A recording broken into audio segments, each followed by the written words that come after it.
Plan ఏంటి ఇలా reverse అవుతూ సమస్యలు సమాధానాలు కలిపి మరీ మూవ్ అవుతుంటే ప్రతి మూవ్కి ఈ చెక్కులేంటి? చివరికి నా బతుకు క్లోజ్ అయ్యేటట్టుంది.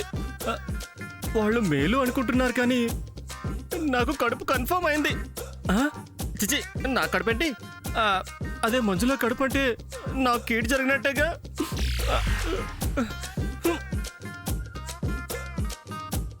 ఇప్పుడు ఏమవుతుంది? మంజులో వచ్చి నన్ను తంతుందా?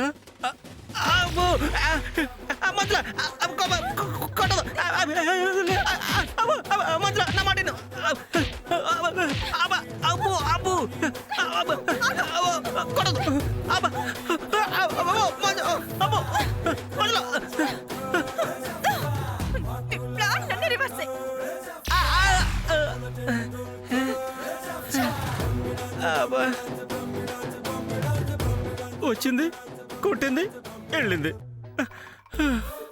మంజులో వాట అయిపోయింది. ఇంకెవరు? నెక్స్ట్ లాకే. తను లాగి వడ్డిస్తే గట్టిగా తగిలిస్తుంది. నేనే వెళ్ళి తలంచి బాడీ ఆపు చెప్తే బెటర్.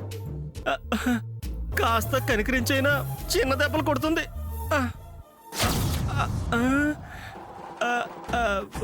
అప్పుడే వచ్చావా? తీసుకో. ఏంటి కర్ర నువ్వు అందిస్తే కనికరిస్తాననుకుంటున్నావా?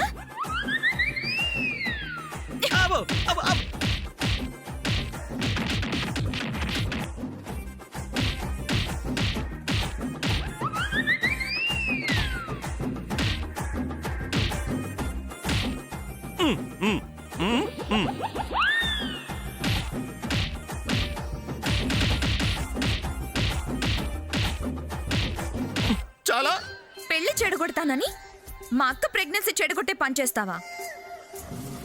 ఏం మనిషి నువ్వు? ఏ ఒకటి తినక చేయవా?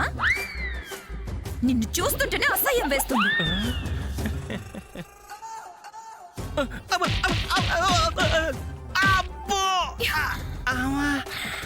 ఈ కుటుడు ఏంద్రా బాబు? మీకు కాదు, నాకు నా మీద అసహ్యం వేస్తుంది. అబ్బో, అమ్మో, ఈ దెబ్బలు నేను భరించలేను. అమ్మో, అబ్బో.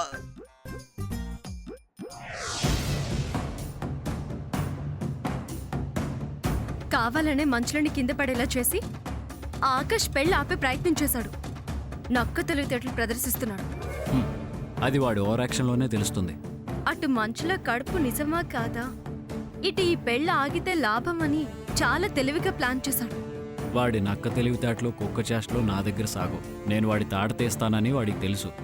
మనం ఇలాగే సైలెంట్గా ఉంటే అతను ఇంకా రెచ్చిపోయి ప్లాన్ల మీద ప్లాన్లు వేసి ఎలాగోలాగా పెళ్లి జరగకుండా చేస్తాడు. పెళ్లి ఆపాలంటే అసలు నిజం వాళ్ళంతటి వాళ్ళు చెప్పి తీరాలి కదా.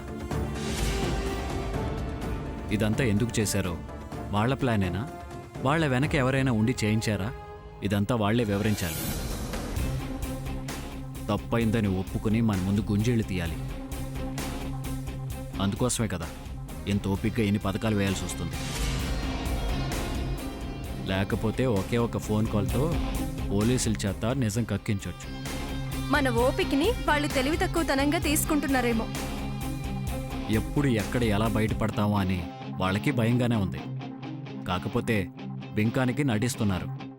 అంతా నటిస్తున్నారంటే ఖచ్చితంగా మంచి లాభం ఆశించే చేస్తున్నారు అనిపిస్తుంది. వాళ్ళ లాభం సంగతి తర్వాత, మనం నష్టపోతున్నాం కదండి. ఏం నష్టపోతున్నావు అంటావు? ఏంటంటారేంటి? జీవితం. జీవితం అంటే లైఫ్. నాకేం అలా నష్టపోతున్నట్టు అనిపించట్లేదే. వాళ్ళలా మీరు కూడా నటిస్తున్నారా? నష్టపోతున్నట్టు అనిపించటం లేదు అని అంటున్నారు. ఏదో ఒకటి నా నోటుతో అనిపించి కమిట్ చేద్దామనా? కమిట్ చేయించడం ఏంటి? ఏ విషయంలో? ఓవర్ యాక్షన్ చేయకండి. ముందు ఆ మంచులా అసలు మంచులా కాదు అని ప్రూవ్ అవ్వాలి. ఆ తర్వాతే మీ ప్రశ్నలకి సమాధానాలు, మీతో కలిసి బ్రతకడాలు. అంటే ఇంకా తను మంజులే అని అనుమానం ఉందా నీకు? తను ఇంట్లో ఉంది కాబట్టి. ఉన్నా ఇదివరకట్లా లేదు. నీ జోలికి రావట్లేదు. మాటన్నా పడుతుందే కానీ ఎదురుపడి ఇదివరకట్లా ఛాలెంజ్లు చేయట్లేదు. ఎంతసేపు ఎలా తప్పించుకోవాలని చూస్తుంది. ఎవరు ఎలా చూసినా మీరు మాత్రం ఆకాష్కి మంచి డోస్ ఇవ్వాలి. అప్పుడే ఏ విషయమైనా బయటపడేది. మంచి డోస్ కాదు, డబుల్ స్ట్రాంగ్ డోస్ ఇస్తాను. దెబ్బకు నిజం తన్నుకుని బయటికి రావాలి. ఏం చేస్తారు? ఒకే ఒక ఐడియాతో ముగ్గురిని పంజరంలో బంధిస్తాను. బంధిస్తారా? ఎస్, ఒకే చోట ముగ్గురిని ఇబ్బందుల్లో ఇరికిస్తే ఎవరికి వారు ఎలాగైనా యువతలు పడాలని ఒకరి మీద ఒకరైనా చెప్తారు, లేదా ముగ్గురు కలిసి చెంపలేసుకుని మొత్తం చెప్పేస్తారు. ఏం చేస్తారు? ఎలా చెప్తారు? ఎలా అంటే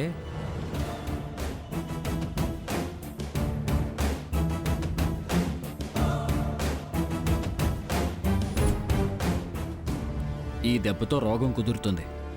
ప్రొసీడ్ ఆదిత్య గారు, గో హెడ్. మ్మ్.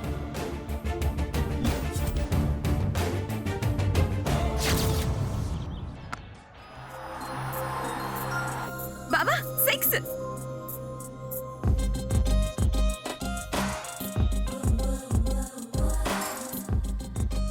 వావ్ 4. ఏమయ్య ఆకాష్,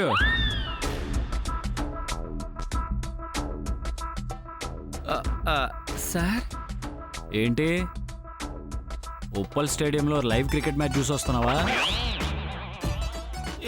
ఏముంది సార్, నా బతుకు అటు 4లు ఇటు 6లు అన్నట్టు ఉంది సార్. ఇంకా నేనేం లైవ్ క్రికెట్ చూస్తాను సార్. ఏమైంది ఆకాష్, అంత నీరసంగా మాట్లాడుతున్నావు? ఏం కాలేదు అని అడగండి మేడం. నా బతుకు బంతికి అన్ని ఫ్రీ హిట్సే, పైగా పవర్ఫుల్ బ్యాట్స్మెన్స్. పిచ్చి మీద ఉన్నప్పుడు పిచ్చి పిచ్చిగా బాధ వదిలి పెడుతున్నారు. అంత బాధ ఏమొచ్చిందయ్యా? అంతా క్రికెట్ లాంగ్వేజ్లో మాట్లాడుతున్నావు. ఇదే సార్ నాకు వచ్చిన జబ్బు. చెప్పా? ఎస్ మేడం, ఏ టాపిక్తో మొదలైతే ఆ టాపిక్ కంటిన్యూ అవుతుంది. చాలా టెన్షన్గా ఫీల్ అవుతున్నాను. ఆ టెన్షన్లో నేను ఉండి ఉండి బోర్ ఫీల్ అవుతున్నాను. అందుకే కాస్తన్నా రిలాక్సేషన్ దొరుకుతుందేమోనని అలా వాకింగ్ చేసొస్తున్నాను సార్. మరి చూపించుకోలేకపోయావా? అయినా నువ్వు జిమ్ చేసి కండ్లవి పెంచుతావు కదయ్యా. అంటే జిమ్ చేసే వాళ్ళు వాకింగ్ చేయొద్దా సార్? 2 విధాలా అలసిపోవడం ఎందుకు అని వారి ఉద్దేశం. నా బతుకు అంతే, టెన్షన్స్, ఎప్పుడు జంట సమస్యలు వెంటపడి వేధిస్తూ ఉంటాయి. కాస్త కూడా రిలాక్సేషన్ లేదు. నీ ప్రాబ్లం రిలాక్సేషన్ గురించేనా? 100% అదే సార్. ఇక్కడ జాబ్లో పడ్డాను అంతే.